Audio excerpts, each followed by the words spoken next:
Menteri Koordinator Bidang Pangan, Zulkifli Hasan menegaskan bahwa Koperasi Desa Kelurahan Merah Putih bukanlah entitas bisnis retail atau supermarket, melainkan infrastruktur pemerintah yang berfungsi vital dalam penyaluran barang subsidi dan bantuan sosial. Pada rakor bersama kementerian terkait Selasa 28 Juli 2026, Zulhas menilai kehadiran KDKMP di setiap desa diharapkan memperbaiki akurasi data penerima bantuan yang selama ini disinyalir meleset hingga 70%. Proses ini akan diawasi langsung oleh pengurus desa dan masyarakat setempat. Saya jelaskan, Kopdes ini bukan toko, bukan koperasi. Utamanya dia fungsinya infrastruktur pemerintah. Ya, misalnya bantuan pangan Pak Mentan itu kan ini 3 bulan 1 juta ton, 1 juta diberikan kepada 33 juta lebih. Ya, dulu ditaruh di mana? Sekarang harus di Kopdes. Karena menurut Den kadang-kadang bantuan itu datanya itu bisa 70% miss. Iya, ini sekarang Kopdes tiap desa ada orang desa yang ngurus, kepala desa yang ngawasi, tidak hanya kepala desa tapi ada pengurus sama-sama. Jadi nanti akan dipastikan beberapa yang mana. Jadi tidak usah khawatir warung-warung segala macam retail tidak ada bisa saling melengkapi.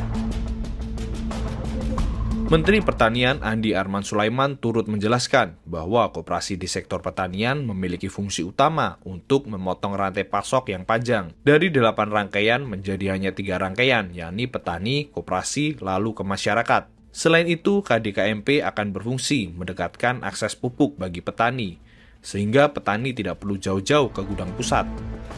Jadi pupuk nanti tidak lagi jauh petani kita karena ada di desa mengambil pupuk. Yang kedua, menjual seperti dikatakan tadi Pak Menko, menjual gabah itu langsung ke koperasi karena biasanya gudang Bulog itu jaraknya 50 kilo dari sawah. Nah kalau setiap desa ada koperasi, uangnya berputar di situ.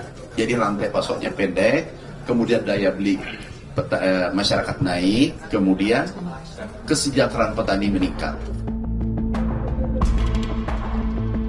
Dari sisi jaminan sosial, Menteri Sosial Saifullah Yusuf menyatakan bahwa penyaluran bantuan sosial secara bertahap akan dialihkan melalui KDKMP. Skema ini bertujuan untuk mendekatkan layanan kepada keluarga penerima manfaat atau KPM agar lebih efektif sekaligus menggerakkan ekonomi desa.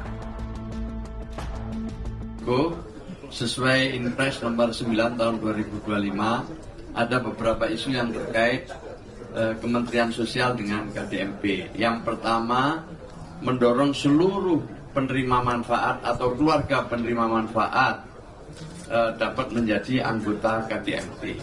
Yang kedua, produk-produk dari penerima manfaat bisa dijual di KDMP.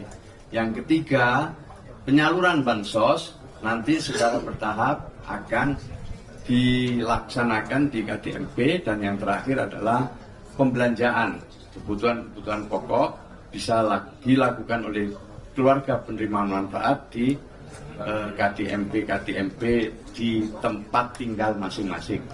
Ini tentu mendekatkan layanan, akan lebih efektif dan sekaligus menggerakkan ekonomi desa. Sementara itu, Guru Besar Psikolog Politik Universitas Indonesia Hamdi Muluk meminta pemerintah segera mengubah paradigma koperasi menuju tata kelola bisnis murni. Langkah ini krusial agar pengoperasian ribuan koperasi desa tidak sekedar formalitas pembangunan infrastruktur belaka. Hamdi mengatakan bahwa pemerintah harus belajar dari sejarah koperasi unit desa yang mati karena sangat bergantung pada subsidi dan proyek negara. KDKMP jangan mengulang kesalahan yang sama. Selain itu, Hamdi mengingatkan pentingnya mendorong KDKMP bertransformasi dari sekedar toko kelontong menjadi integrator value chain dari hulu ke hilir. Model ini merujuk pada keberhasilan koperasi global seperti Freshland Campina di Eropa maupun Amul di India. Ia pun menyarankan agar tahun 2026 hingga 2027 difokuskan pada audit kelayakan bisnis serta konsolidasi klaster unggulan.